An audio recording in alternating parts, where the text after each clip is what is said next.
Hello, welcome to the Self Learning Podcast by Dr. Sushma Singh. Let us start discussion on Chapter 5 Patterns of Social Inequality and Exclusion.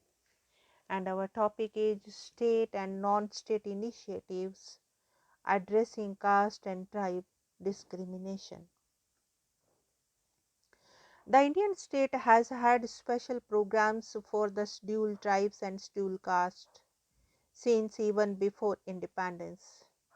The schedules listing the caste and tribes recognized as deserving of special treatment because of the massive discrimination practiced against them were drawn up in 1935 by the British Indian government.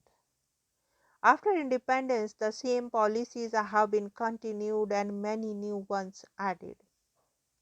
Among the most significant additions is the extension of special programs to the other backward classes since the early 1990s. The most important state initiative attempting to compensate for past and present caste discrimination is the one popularly known as reservations. This involves the setting aside of some places or seats for members of the scheduled caste and scheduled tribe in different spheres of public life. These include reservation of seats in the state and central legislature, that is, state assemblies, Lok Sabha and Rajya Sabha. Reservation of jobs in government service across all departments and public sector companies, and reservation of seats in educational institutions. The proportion of reserved seat is equal to the percentage share of scheduled caste and scheduled tribe in the total population. But for the OBC, this proportion is decided differently. The same principle is extended to other developmental programs of the government, some of which are exclusively for the scheduled caste or tribes, while others give them preference. In addition to reservations, there have been a number of laws passed to end, prohibit, and punish caste discrimination, especially untouchability. One of the earliest such laws was the Caste Disabilities Removal Act of 1850, which disallowed the curtailment of rights of citizens due solely to change of religion or caste. The most recent such law was the Constitutional Amendment 93rd Act of 2005, which became law on 23rd January 2006. Coincidentally, both the 1850 law and the 2006 amendment related to education. The 93rd Amendment is for introducing reservation for the other backward classes in institutions of higher education, while the 1850 Act was used to allow entry of Dalits to government schools. In between, there have been numerous laws, of which the important ones are, of course, the Constitution of India itself, passed in 1950, and the Scheduled Caste and Scheduled Tribes Act of 1989. The Constitution abolished untouchability and introduced the reservation provisions mentioned above. The 1989 Prevention of Atrocities Act revised and strengthened the legal provisions punishing acts of violence or humiliation against Dalits and Adivasis. The fact that legislation was passed repeatedly on this subject is proof of the fact that the law alone cannot end a social practice. In fact, as you have seen from newspapers and the media, cases of discrimination, including atrocities against Dalits and Adivasis, continue to take place all over India today.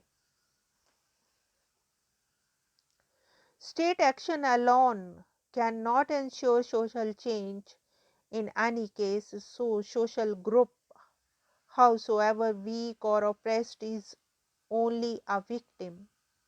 Human beings are always capable of organizing and acting on their own, often against very heavy odds, to struggle for justice and dignity. Dalits too have been increasingly active on the political, agitational, and cultural fronts. From the pre-independence struggles and movements launched by the people like Jyotiba Phule, Jyotidas Periyar, Ambedkar and others, to contemporary political organizations like the Bahujan Samaj Party in Uttar Pradesh or the Dalit Sangharsh Samiti of Karnataka, Dalit political assertion has come a long way. Dalits have also made significant contributions to literature in several Indian languages, especially Marathi, Kannada, Tamil, Telugu, and Hindi. Now, let us move to the next point, the other backward classes. Untouchability was the most visible and comprehensive form of social discrimination. However, there were a large group of castes that were of low status and were also subjected to variety levels of discrimination short of untouchability. These were the service and artisanal caste who occupied the low rungs of the caste hierarchy. The Constitution of India recognizes the possibility that there may be groups other than the scheduled tribes and scheduled castes who suffer from social disadvantages. These groups, which need not be based on caste alone, but generally are identified by caste, were described as the socially and educationally backward classes. This is the constitutional basis of the popular term other backward classes OBCs, which is in common use today. Like the category of tribe, the OBCs are defined negatively by what they are not. They are neither part of the forward caste at the upper end of the status spectrum, nor of the Dalit at the lower end. But since caste has entered all the major Indian religions and is not confined to Hinduism alone, there are also members of other religions who belong to the backward caste and share the same traditional occupational identification and similar or worse socio-economic status. For these reasons, the OBCs are a much more diverse group than the Dalits or Adivasis. The first government of independent India under Jawaharlal Nehru appointed a commission to look into measures for the welfare of the OBCs. The first Backward Classes Commission, headed by Kaka Kelkar, submitted its report in 1953, but the political climate at the time led to the report being sidelined. From the mid 50s, the OBC issue became a regional affair pursued at the state rather than the central level. The southern state had a long history of backward caste political agitation. that had started in the early 20th century. Because of these powerful social movements, policies to address the problems of OBCs were in place long before they were discussed in most northern states. The OBC issue returned to the central level in the late 1970s after the emergency when the Janata Party came to power. The second Backward Class Commission, headed by the B.P. Mandal, was appointed at this time. However, it was only in 1990s when the central government decided to implement the 10-year-old Mandal Commission report that the OBC issue became a major one in national politics. Since the 1990s, we have seen the resurgence of lower caste movements in North India among both the OBCs and Dalits. The politicization of OBCs allows them to convert their large numbers.